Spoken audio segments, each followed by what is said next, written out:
A very good morning friends. और आज हम बात करेंगे मेजरमेंट ऑफ स्क्यूनेस के बारे में। आईसीएमआर में इससे रिलेटेड क्वेश्चन पूछे जाते हैं। आई होप कि आपका जो 4 दिसंबर को जो एग्ज़ाम है उसमें आपको कुछ क्वेश्चन इस वीडियो से, इस कॉन्सेप्ट से मिलने वाले हैं। तो पिछली वीडियो में अगर हम डिस्कस करें तो हमने स्क्यूनेस को बताया था, it is lack of symmetry, कि आपका मीन, मीडियन और मीन मीडियन या मोड मैं कहूँ, वो आपके कोइंसाइड नहीं करते हैं किसी डिस्ट्रीब्यूशन के लिए। तो जब आपकी सिमेट्री डिस्टर्ब होती है, डेट इज स्क्यूनेस। तो हम ग्राफ से सिर्फ यही पता लगा पा रहे थे, पिछली वीडियो में हमने देखा था कि वो आपका पॉजिटिवली स्क्यूड है या फिर आपका जो है वो नेगेटिवली स्क्यूड है। तो पिछली वीडियो से हम इतना मैंने बेसिक लिया है कि आपको कुछ समझ में आ जाए, या जिन्होंने नहीं भी देखा है तो उन्हें भी कुछ रहे।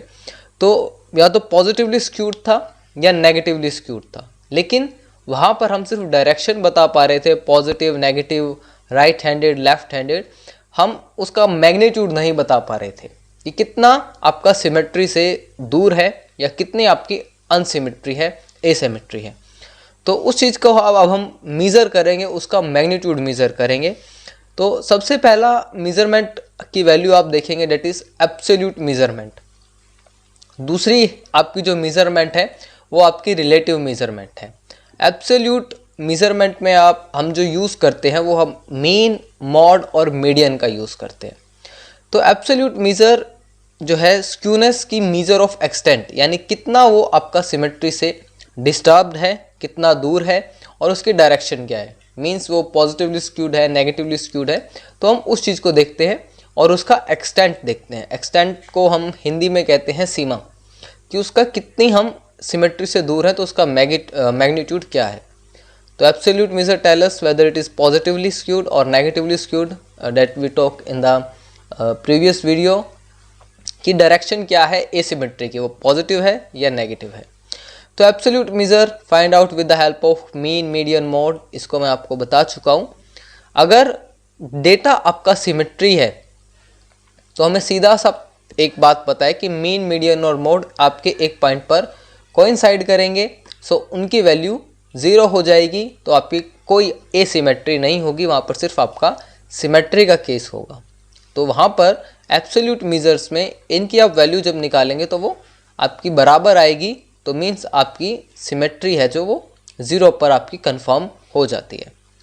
नेक्स्ट, जब हम बात करते हैं एब्सोल्यूट मेजर में, उसको निकालने के जो फॉर्मूले हैं उनकी, तो स्क्यूनेस को हम निकालते हैं इन फॉर्मूले से। अब आपको थोड़ा सा पिछली वीडियो से कुछ रिवाइंड होना पड़ेगा, और कि पॉजिटिवली स्क्यूड में मीन की वैल्यू ज़्यादा होती है, मोड की वैल्यू ज़्यादा होती है या मीडियन की वैल्यू ज़्यादा होती है। तो आपको ये पिछली वीडियो से थोड़ा रिव्यू करना पड़ेगा। I try to add some points in this video. So skewness को हम शॉर्ट फॉर्म में एस के लिखते हैं, that is mean minus mode. ये फॉर्मूला भी हो सकता है मीन माइनस मीडियन, क्योंकि हमारे पास कई बार डाटा ऐसे आ जाते हैं जिनका मोड निकालना मुश्किल होता है या मीडियन निकालना मुश्किल होता है, तो वहाँ पर हम ये फॉर्मूलेज यूज़ करते हैं। आपके तीनों ही फॉर्मूले जो हैं आपके यूज़ होते हैं, और ये आपका डिपेंड करता है कि आपके पास जो डेटा आया है, जो डिस्ट्रीब्यूशन आया है, वो कैसा है। स्क्यूनेस को अगर हम देखें तो कुछ लोगों को लग रहा होगा ये Q3 माइनस Q2 क्या आ गया है, या फिर माइनस Q2 माइनस Q1 ये क्या आ गया है। तो ये आप देखेंगे ये क्वार्टाइल्स है। जब आपके पास मान लेते हैं आप 1 से लेकर 100 तक की आपके पास गिनती है, आप 1 से 100 तक काउंट करते हैं, कुछ भी आप समझ लीजिए, और आप उसको 4 इक्वल पार्ट्स में डिवाइड करते हैं, तो 1 से 25 तक आप जब देखेंगे वो आपका एक डिस्ट्रीब्यूशन हो जाएगा। 25 से 50 तक देखेंगे ये आपका दूसरा डिस्ट्रीब्यूशन हो जाएगा। 50 से 75 तक 75, और आप 75 to 100 मीन्स आपका फोर्थ डिस्ट्रीब्यूशन हो जाएगा। तो यहाँ पर मैंने हिंदी में लिखा है ताकि समझ में आ जाए। तो कुछ ऐसा ज़रूरी नहीं है कि सब कुछ इंग्लिश में समझा जाए, सीधी सी बात है, समझ में आना चाहिए। तो जब हम डिस्ट्रीब्यूशन को 4 इक्वल पार्ट्स में डिवाइड कर देते हैं, क्योंकि अगर मैं यहाँ पर क्वार्टाइल की पूरी बुकिश लैंग्वेज में लिखता तो समझाने में 3-4 मिनट लग जाते।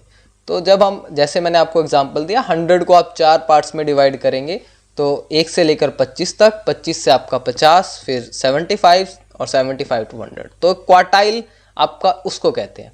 इसी तरह से आपका डक्टाइल भी होता है कि आप 10 पार्ट्स में या 10 इक्वल पार्ट्स में किसी डेटा को डिवाइड कर दें।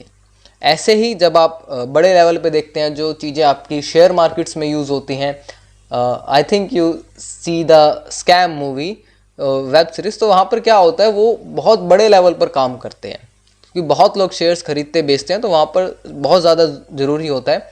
तो वहाँ पर हम परसेंटाइल का यूज़ करते हैं कि आप 100 पार्ट्स में डिवाइड करते जाते हैं डेटा को, तो ये इस तरह से इसका मतलब होता है। और यहाँ पर Q3 + Q1 और ये जो 2M है, M क्या है, M यहाँ पर आपका मीडियन है, तो हम इसको आपको याद रखना है। M आपका मीडियन है और Q3 Q1 ये आपके क्वार्टाइल की जो है वैल्यूज़ हैं जो यहाँ पर आती हैं। आप इसको यहाँ से भी कैलकुलेट कर सकते हैं, इसको सॉल्व करके कि माइनस आपका ब्रैकेट के बाहर है तो ये अंदर जाके पॉजिटिव हो जाएगा और यहाँ पर आपका Q2 और Q2 कैंसिल हो जाएगा। तो कुछ इस तरह से आप जो है कैलकुलेट करते हैं इन सब को। तो I think you get what is quartile. मैंने इसको यहाँ पर इसलिए समझाया है क्योंकि आगे जब आप रिलेटिव मीज़र देखेंगे तो आपको क्वार्टाइल के से रिलेटेड, डक्टाइल से रिलेटेड आपको जो है फॉर्मूलेज मिलेंगे, तो आपको पता होना चाहिए कि हम डिस्ट्रीब्यूट को जब 4 इक्वल पार्ट में डिवाइड कर रहे हैं तो डेट इज़ क्वार्टाइल। अगर मीन की वैल्यू ज़्यादा आ जाए, अब यहाँ पर आप सिंपल सी बात है, कोई भी आप 8th-10th क्लास का बच्चा बता देगा कि अगर यहाँ पर मीन की वैल्यू ज़्यादा है तो मीन्स आपका जो है आपका फाइनली आंसर आएगा वो पॉजिटिव वैल्यू में आएगा, क्योंकि मीन माइनस मोड है, मीन माइनस मीडियन है, तो पॉजिटिव वैल्यू में आएगा। तो उसका मतलब क्या है कि जो आपका डेटा है वो पॉजिटिवली स्क्यूड है। ये हम पिछली वीडियो में भी डिस्कस कर चुके हैं और ये फॉर्मूला वाइज भी आप बता सकते हैं। अगर यहाँ पर मोड की वैल्यू ज़्यादा है या मीडियन की वैल्यू ज़्यादा है तो उसका मतलब है कि वो स्क्यूनेस नेगेटिव है, क्योंकि यहाँ पर जो वैल्यू आएगी सॉल्व करने के बाद वो नेगेटिव आएगी। जो नेगेटिव में आप देखते हैं कि आपका मोड की जो वैल्यू है ऑलमोस्ट वो सबसे ज़्यादा होती है, तो ये आपका रहता है कि mode has the maximum value and the mean has the least value in the negatively skewed distribution. ये आपका पिछली वीडियो से कुछ पॉइंट है और यहाँ पर आपसे डायरेक्ट पूछ लिया जाता है कि अगर स्क्यूनेस पॉजिटिव में है तो क्या प्लस में वैल्यू आएगी, नेगेटिव में आएगी, तो ये चीज़ें आपसे डायरेक्ट पूछ ली जाती हैं, तो मैंने थ्योरेटिकल फॉर्म में कवर अप कर दिया है। Next, limitations of absolute major. अब यहाँ पर कुछ प्रैक्टिकल सोचने की भी ज़रूरत है कि हम हर जगह एब्सोल्यूट मेजर यूज़ नहीं कर सकते हैं, बहुत जगह करते हैं बट नहीं भी कर सकते हैं, क्योंकि इसको आप कंपैरिजन पर्पस के लिए यूज़ नहीं कर सकते हैं, क्योंकि ये सब कुछ आपका डेटा पे डिपेंड करता है।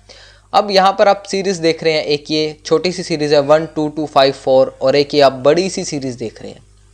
अगर इसमें एक इस डाटा को 4 की जगह 9 कर दिया जाए तो इसके मीन, मीडियन और मोड बहुत इजीली आपके चेंज हो जाएंगे और एक हाई लेवल पर चेंज हो जाएंगे। ये आपको याद रखना होता है। लेकिन जब आप इसमें देखते हैं तो क्या होता है, आप एक वैल्यू को चाहे 9 भी कर दो, यहाँ पर आप 1 की जगह 9 कर दो, तो आपका स्मॉल अमाउंट में ही कुछ पॉइंट्स में चेंज आएगा, क्योंकि इतना बड़ा आपका डेटा है।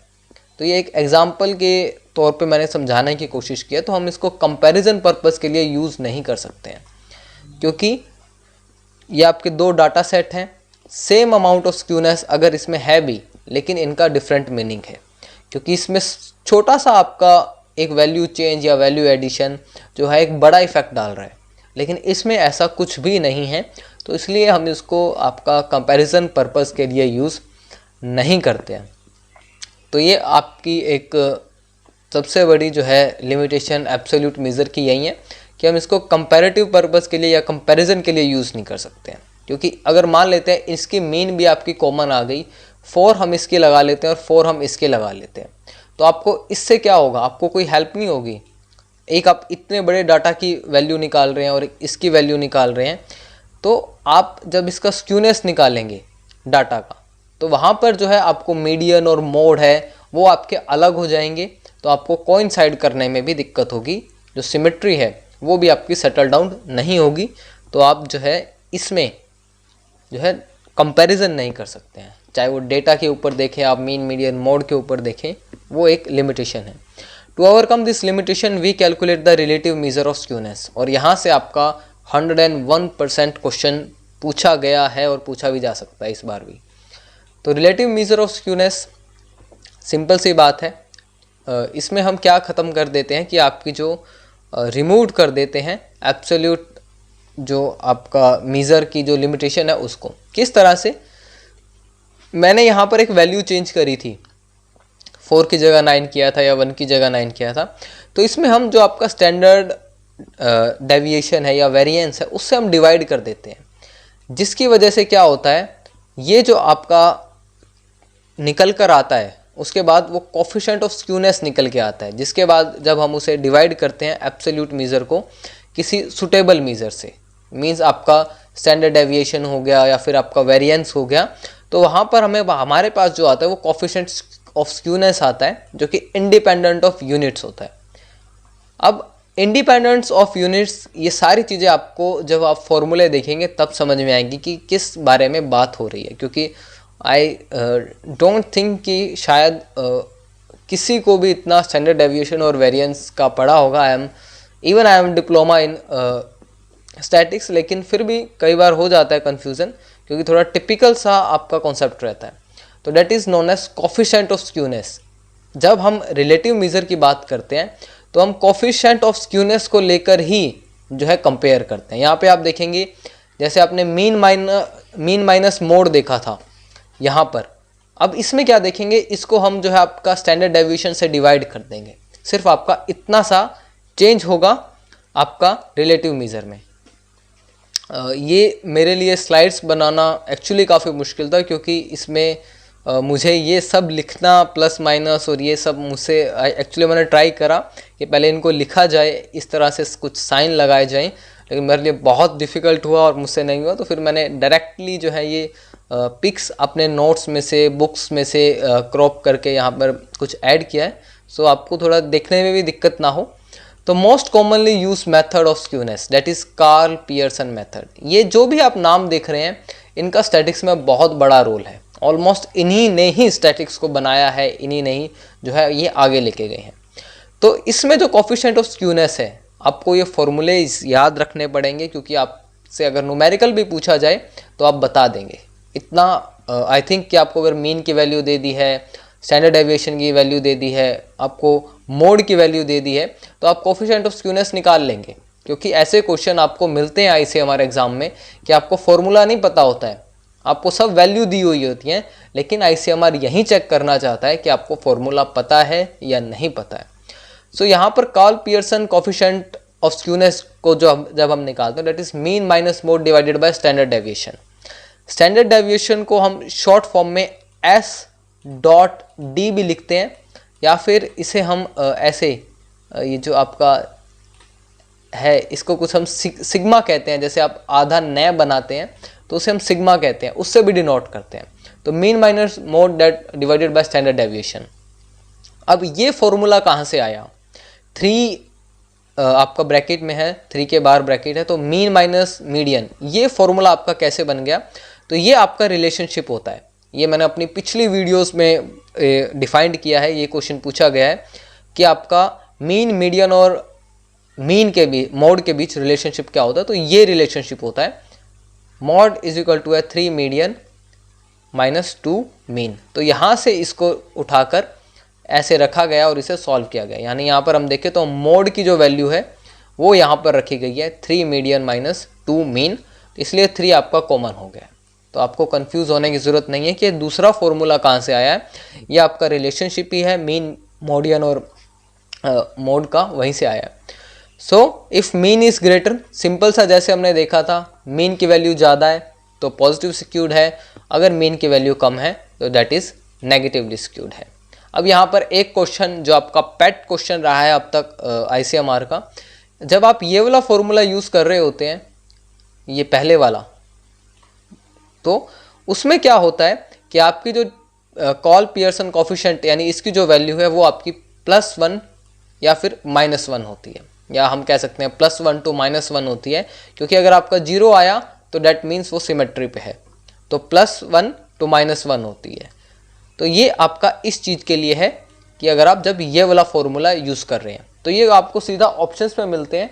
और जब आप ये वाला फॉर्मूला यूज़ कर रहे हैं कि जहाँ पर आपका मोड निकालना बहुत मुश्किल है, तो when mode is not defined, तब हम ये वाला फॉर्मूला यूज़ करते हैं, 3 मीन माइनस 2 मीडियन, और वहाँ पर स्क्यूनेस की जो वैल्यू है वो आपकी -3 लेस देन इक्वल स्क्यूनेस आपका लेस देन इक्वल 3 हो जाता है। तो ये आप देखते हैं कि ये जो है यहाँ पर ये आपको एज इट इज़ पूछा गया है, आपको ये साइंस देखने हैं। इसका मतलब आप देखेंगे अगर स्क्यूनेस के पॉइंट से देखें तो यहाँ पर हो जाएगा ये आपका साइन जो है equal to the less than, और यहाँ पर आप देखें इक्वल टू ग्रेटर देन। तो ये आपका ग्रेटर 3 है, यहाँ पर 3 बड़ा है, मतलब कि आपका +3 होना चाहिए स्क्यूनेस या फिर इससे कम होना चाहिए। ये आपका माइनस का साइन नहीं होता है, जब आप इसके नीचे लगा होता है तो ये आपका इक्वल का साइन होता है। क्योंकि अगर कोई मैथ से नहीं है, इवन मेरे पास मैथ था तो ये कुछ नॉलेज है कि आपका ये साइन जो है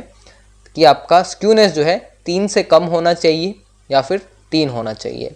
और यहाँ पर आप देखेंगे तो आपका स्क्यूनेस जो है या तो -3 से ज़्यादा होना चाहिए या -3 के इक्वल होना चाहिए। तो ये आप इसको थ्योरेटिकल वे में भी लिख सकते हैं। तो ये क्वेश्चन आपका बहुत बार पूछा गया है इस चीज़ को। तो आप ऑप्शन को देख के पहचान लेंगे कि जो क्वेश्चन पूछा गया ICMR में वो कौन से फॉर्मूले को यूज़ करके पूछा गया, स्पेशली वो इसी को यूज़ करते हैं और यहीं आपके पास ऑप्शन में मिलता है। तो आप नोट डाउन कर सकते हैं।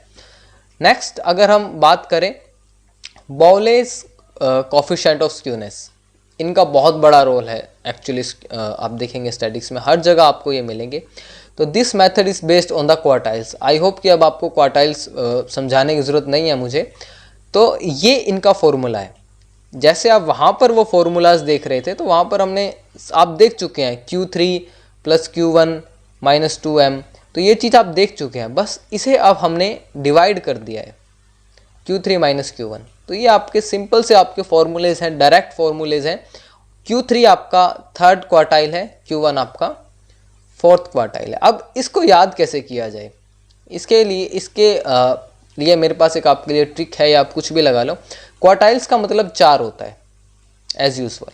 तो यहाँ Q3 + Q1, अगर मैं 3 और 1 को जो है ऐड करूँ तो आपका ये 4 ही आता है। तो Q3 + Q1 माइनस आपका 2 मीडियन आपका जो आपका बीच वाला होगा वो ऑलमोस्ट आपका 2nd क्वार्टाइल ही आता है, क्योंकि अगर आपने 4 पार्ट में डिवाइड किया है तो आपका 2nd क्वार्टाइल ही आता है। तो इस तरीके से आप याद कर सकते हैं Q3 + Q1 - 2 मीडियन, और नीचे आपका Q3 - Q1। तो ये आपकी चीज़ें रहती हैं कुछ जो आपको समझ में आ जाना चाहिए।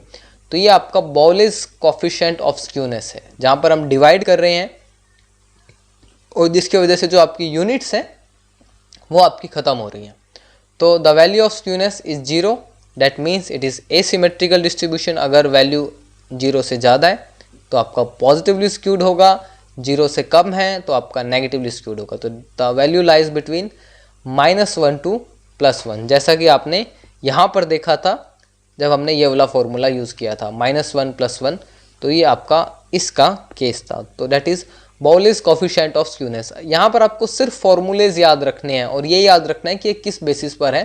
जब आपका डेटा क्वार्टाइल में चला जाता है या बहुत बड़ा डेटा है तब हम इस फॉर्मूले को यूज़ करते हैं। Next is Kelly's coefficient of skewness. तो ये आपका और बड़े लेवल पर जब आप चले जाते हैं वहाँ पर यूज़ होता है। तो इस पर आप देखेंगे तो ये आपका परसेंटाइल मीन्स जब आप 100 यूज़ कर रहे हैं, 100 पार्ट्स में डिवाइड कर रहे हैं, और डेक्टाइल जब आप 10 पार्ट्स में डिवाइड कर रहे हैं। आपको कंफ्यूज नहीं होना है। एक क्वेश्चन मैं आपको और बता देता हूँ। ये डक्टाइल है, एक आपका प्रॉपर्टी होती है मेटल की डक्टाइल, उसको आपको देखना है कि वो चीज़ क्या होती है। ये क्वेश्चन आपसे पूछा गया ICMR में कि डक्टाइल क्या होता है, कि जब आप मेटल को हिट करते हैं तो वो वायर में कन्वर्ट होता है या शीट में कन्वर्ट होता है। तो ये क्वेश्चन आपसे पूछा गया तो मुझे ध्यान आया डक्टाइल से, तो मैंने इसे आपको बता दिया। आप देख लेना कि डक्टाइल में और क्या होता है कि आपका शीट बनती है या वायर बनती है, तो उस चीज़ को हम कहते हैं। तो यहाँ पर परसेंटाइल और डक्टाइल है। The formula for calculating coefficient of skewness is given by. तो यहाँ पर आप देखेंगे ये जो है आपका डक्टाइल के लिए है, मीन्स 10 है। तो 10 को आप कैसे लिखते हैं, D9 + 1, और यहाँ पर नीचे क्या हो जाएगा आपका D9 -1 और -2 मीडियन। ये आपका वही चीज़ है जो कॉमन है कि आपको 2 मीडियन की आप बात करें। मीडियन में आप देखें तो यहाँ पर आपका जो ये हो जाएगा ये D5 हो जाएगा।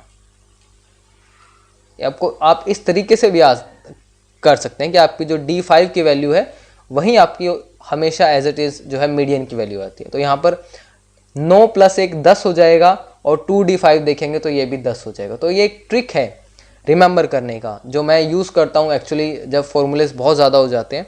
तो आप यहाँ पर भी पीछे में भी देखेंगे तो Q3 + Q1, तो 3 + 1 देखें तो आप 4 हो जाता है, और 2 और क्वार्टाइल का आधा क्या आता है मीडियन देखें तो वो 2 ही आएगा, तो -2 × मीडियन जो आपका Q2 की वैल्यू है। तो ये बात इस तरह से आप समझ सकते हैं। तो ये आपका डेक्टाइल के लिए है, परसेंटाइल के लिए D1, D9 and 9th are the 9th and first quartile. अब आप देखते हैं परसेंटाइल के लिए, तो यहाँ पर आप देखेंगे P90 + P10, तो इसका मतलब क्या हो गया, जो यहाँ पर हम देख रहे थे 100 हो गया, और नीचे क्या हो जाएगा आपका P90 - P10 और -2P50। ये फॉर्मूलेस देखने में काफ़ी टफ लगते हैं, लेकिन एक्चुअली जब आप इन्हें एक तरीके से समझ लेते हैं, ट्रिक लगा लेते हैं, क्योंकि इनकी वैल्यूज़ होती हैं। ICMR आपसे कभी न्यूमेरिकल नहीं पूछता है, तो आप P90 की वैल्यू आपको क्या होगी डेटा के हिसाब से, तो आपको वो सब नहीं होता है। आपको सिर्फ फॉर्मूलाज पे ही जो है क्वेश्चन पूछ लिया जाता है और आपके नंबर्स जो है वो सिक्योर हो जाते हैं। तो ये सारे आपके अभी तक इजी था। अब थोड़ा एक और, ये थोड़ा टिपिकल है, बीटा एंड गामा कोफिशिएंट, क्योंकि इसमें जो हम यूज़ कर रहे हैं वो हम second and third order moment use कर रहे हैं। यहाँ पर मीन भी हो सकता है या कोई और सेंट्रल टेंडेंसी भी हो सकती है, आपका मीडियन हो सकता है या फिर मोड हो सकता है, लेकिन सबसे ज़्यादा मीन यूज़ करते हैं। तो ये जो आप वैल्यू देख रहे हैं इसको म्यू से डिफाइन करते हैं। यहाँ पर 2 कोफिशिएंट है हमारे पास, एक बीटा है 1 और एक गामा है। बीटा की एक लिमिटेशन है कि ये हमेशा ही आपको पॉजिटिवली स्क्यूड डाटा देता है, क्योंकि यहाँ पर आप देख रहे हैं ये स्क्वेयर है, और आप -1 का भी स्क्वेयर करेंगे तो आपके पास +1 ही आएगा। तो ये रीज़न है कि नीचे चाहे वैल्यू कुछ भी हो, तो यहाँ पर क्यूब है तो क्यूब में वैल्यू आपकी जो है माइनस हो सकती है, लेकिन स्क्वेयर की वजह से जो है आपका पॉजिटिव का केस रहता है। तो फॉर सिमेट्रिकल डिस्ट्रीब्यूशन β1 = 0, ये हमें पता है। For β1 tell us only the direction, that is always positive, और ये आपको मैग्नीट्यूड नहीं बताता है, ये सिर्फ आपको डायरेक्शन बता देता है कि आपका जो डेटा है वो आपका पॉजिटिवली स्क्यूड है या फिर आपका नेगेटिवली स्क्यूड है। तो यहाँ पर स्क्वेयर का जो है अब हम इसे हटाने की कोशिश करते हैं जब हम गामा कोफिशिएंट में देखते हैं। ये आपका मीन वैल्यूज़ होती हैं, और ये वेरिएंस को भी हम दिखा देते हैं कई बार म्यू से और मीन को भी। तो ये आपका थर्ड जो वैल्यू है मीन की उसका स्क्वायर है, और यहाँ पर जो थर्ड आपकी सेकंड वैल्यू है मीन की उसका क्यूब है। तो आप इसको याद रख सकते हैं 23 और 32, इस तरीके से आप याद रख सकते हैं। नेक्स्ट अगर हम बात करें गामा के बारे में, गामा हमें मेज़रमेंट के बारे में बताता है और डायरेक्शन के बारे में। तो यहाँ पर कुछ आपका पीछे से देखने वाला है कि यहाँ पर जो स्क्वायर है इसको हम इस तरफ लेके चले जाते हैं तो ये आपका स्क्वायर रूट हो जाएगा यहाँ पर। तो β1 μ3 μ3/2। तो अब यहाँ से आपकी बात स्टार्ट होती है। ये आपने देख लिया यहाँ पर कि इसका जो स्क्वायर था वो हटकर यहाँ पर क्या बन गया, आपका रूट बन गया। और आप जब देखते हैं स्क्वायर रूट ऑफ वेरिएंस, जो आपका स्क्वायर रूट ऑफ वेरिएंस होता है उसको हम क्या कहते हैं, स्टैंडर्ड डेविएशन कहते हैं। तो इसलिए यहाँ पर जब हम इसका स्क्वायर करेंगे तो यहाँ पर ये 3/2 था, ये जब हमने स्क्वायर रूट करा है या मैथमेटिकल ऑपरेशन लगाया है, आपने स्क्वायर लिया तो ये 3/2 हो गया। और इसका स्क्वायर यानी कंप्लीट आप देखेंगे म्यू का स्क्वायर हो गया है, तो उसको हम क्या कह देते हैं, स्टैंडर्ड डेविएशन। तो वेरिएंस का जब आप स्क्वायर रूट करते हैं, जैसे कि यहाँ पर ये हो जाएगा, तो डेट इज़ स्टैंडर्ड डेविएशन। तो ये आपका μ3 डिवाइडेड बाय जो आपका स्टैंडर्ड डेविएशन है उसका क्यूब। तो ये आपको थोड़ा सा बेसिक चाहिए होता है, इसलिए मैंने इसे लास्ट में इंक्लूड करा है, क्योंकि मैं स्टार्टिंग में इंक्लूड करता तो आपको लगता टफ है और आप सब आगने वाले जो ये फॉर्मूलेस थे उनको भी नहीं देखते। तो साइन ऑफ स्क्यूनेस ये आप मैथमेटिकल ऑपरेशन लगा सकते हैं स्क्वायर, क्योंकि कॉपी पेन पर बताना बहुत आसान है, माउस के साथ यहाँ पर सॉल्व करना बहुत मुश्किल है। तो यहाँ μ2 है, इसका 3/2 हो गया, स्क्वायर आपने लिया या निकाला, वही चीज़ है। तो यहाँ पर ये जो सिग्मा साइन आया है, सिग्मा का मतलब आपका स्टैंडर्ड डेविएशन ही है।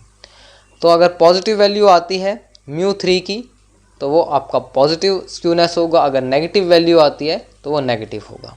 और इससे हम मेज़र भी आपकी स्क्यूनेस को कर सकते हैं।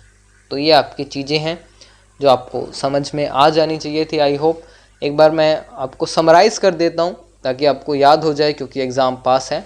एब्सोल्यूट मेज़र में हम सिर्फ जो है पॉजिटिवली नेगेटिवली स्क्यूड बता सकते थे, उसके साथ मैग्नीट्यूड बता सकते थे। और यहाँ पर ये 3 फॉर्मूलेस थे, mean minus mode, mean minus median, और ये आपका क्वार्टाइल। क्वार्टाइल जब 4 इक्वल पार्ट में हम डिस्ट्रीब्यूशन कर देते हैं, मीन की पॉजिटिव वैल्यू है तो आपका पॉजिटिव डिस्ट्रीब्यूशन है, अगर मोड या मीडियन बड़ा है तो आपका नेगेटिव डिस्ट्रीब्यूशन है। It is not use for comparison purpose. तो हमने देख लिया था एक छोटी सीरीज़ है, एक बड़ी सीरीज़ है, एक छोटा डेटा है हमारे पास, एक बड़ा डेटा है। तो इसमें किस तरह से जो वैल्यू हैं थोड़ी सी भी चेंज होती हैं या फिर जो इनकी मीन वैल्यू सेम भी आती हैं, तो ये डेटा को इतने अच्छे से हम कंपेयर नहीं कर पाते। हमें पता नहीं लग पाता है कि एक छोटे से डाटा की वैल्यू भी 4 है और एक बड़े से डेटा की वैल्यू भी 4 ही आ रही है। तो हम इतना सही कंपेयर नहीं कर पाते हैं। तो हम रिलेटिव मेजर पर चलते हैं, वहाँ पर हम कोफिशिएंट ऑफ स्क्यूनेस निकालते हैं डिवाइड कर कुछ सुटेबल मेजर से, जैसे आपका स्टैंडर्ड डेविएशन हो गया या फिर आप क्वार्टाइल्स में देखते हैं वहाँ पर। तो सबसे पहले कार्ल पियर्सन, यहाँ पर आपका mean minus mode divided by standard deviation, ये रिलेशनशिप भी आपका ICMR के लिए बहुत इम्पॉर्टेंट है। तो यहाँ पर और ये वैल्यू ये आपकी फेवरेबल रही है क्वेश्चंस के लिए। और आपसे डायरेक्ट क्वेश्चंस ये आप पाउलेस कोफिशिएंट देख लें, क्वार्टाइल्स में लगता है वैल्यूज़ इनकी, और कैलिस में आपका डक्टाइल और परसेंटाइल। डक्टाइल आपको देख लेना चाहिए क्या होता है, ये आपके मेटल की प्रॉपर्टी, एक बार क्वेश्चन पूछा हुआ है इसे, JNU ने भी पूछा है, ICMR ने भी पूछा है। और नेक्स्ट और लास्ट आपका था अल्फ़ा एंड बीटा। तो आप बीटा को देखेंगे तो ये आपको नहीं बताता है कि वो मैग्नीट्यूड कितना है, डायरेक्शन क्या है, ये सारी चीज़ें हैं।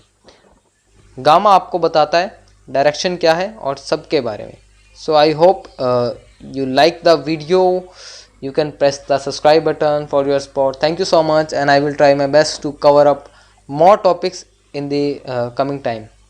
So all the best for ICMR exam, and thank you so much.